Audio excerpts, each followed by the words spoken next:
Hey everyone! Today, I'm going to show you just how easy it is to make homemade tomato ketchup right in your own kitchen. No preservatives, no artificial stuff, just fresh, tasty ketchup you'll love.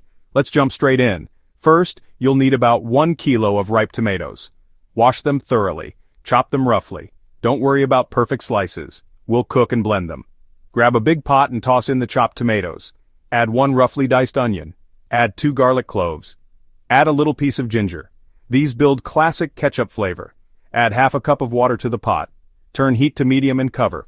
Let simmer for 15 to 20 minutes. Tomatoes should get nice and soft. Stir occasionally so nothing sticks. Once soft and mushy, turn off heat and cool a bit. Safety tip: don't blend hot mixtures. Wait a few minutes. Blend until totally smooth. Strain through a sieve to remove seeds and skins. You'll get a thick, smooth puree. Pour puree back into the pot. Add half a cup of sugar. Add 1 teaspoon of salt. Add half a teaspoon of black pepper. Add a 1/4 teaspoon of red chili powder. Stir well. Bring to a boil. Lower heat and simmer, stirring often. It should thicken in about 15 to 20 minutes. Keep an eye on it and stir to prevent burning. Once thick and glossy, turn off heat and add 2 tablespoons of vinegar. Vinegar preserves and adds tang. Mix everything together. Let ketchup cool completely. Pour into a clean dry glass jar or into a bottle.